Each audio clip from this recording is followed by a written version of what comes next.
Les détenus ont les clés de leur cellule. Dans ce quartier expérimental à Marseille, les détenus restent incarcérés et surtout ils doivent respecter des règles. Objectif, se réinsérer. C'est 7 heures debout, les crochets, tata, les rendez-vous ils commencent à 8 heures. On a des engagements. Ancien détenu et militant de la réinsertion, Pierre Botton y voit une solution anti-récidive pour les petits délinquants. Ils vont ne pas être désociabilisés et donc normalement ne pas récidiver. Plus d'1,7 milliard devraient être consacrés à la création de prisons.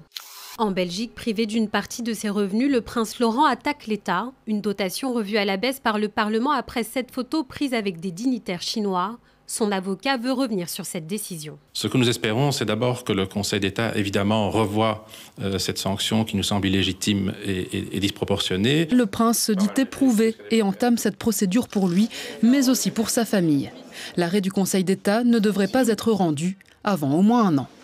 La Suisse n'est pas à l'abri des séismes, il existe aussi un risque méconnu de tsunami. Sur le lac Léman, des vagues de 13 mètres de haut ont déferlé en 563, touchant gravement Lausanne et Genève.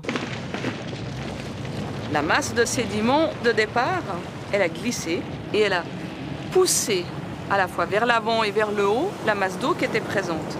Les tsunamis lacustres sont étudiés à la loupe. Même s'ils sont rares aujourd'hui, avec des rives plus habitées, ils pourraient provoquer d'importants dégâts. Dans le monastère québécois, les cartons sont prêts. Les sœurs Ursulines partent en maison de retraite. Près d'une religieuse sur 2 a entre 80 et 102 ans.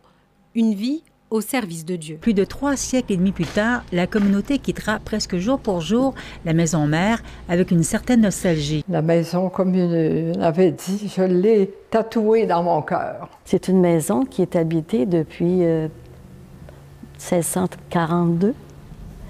Alors, les murs parlent, hein? Ça va nous manquer. Les sœurs souhaitent transmettre leur monastère pour que perdure leur mission éducative et culturelle.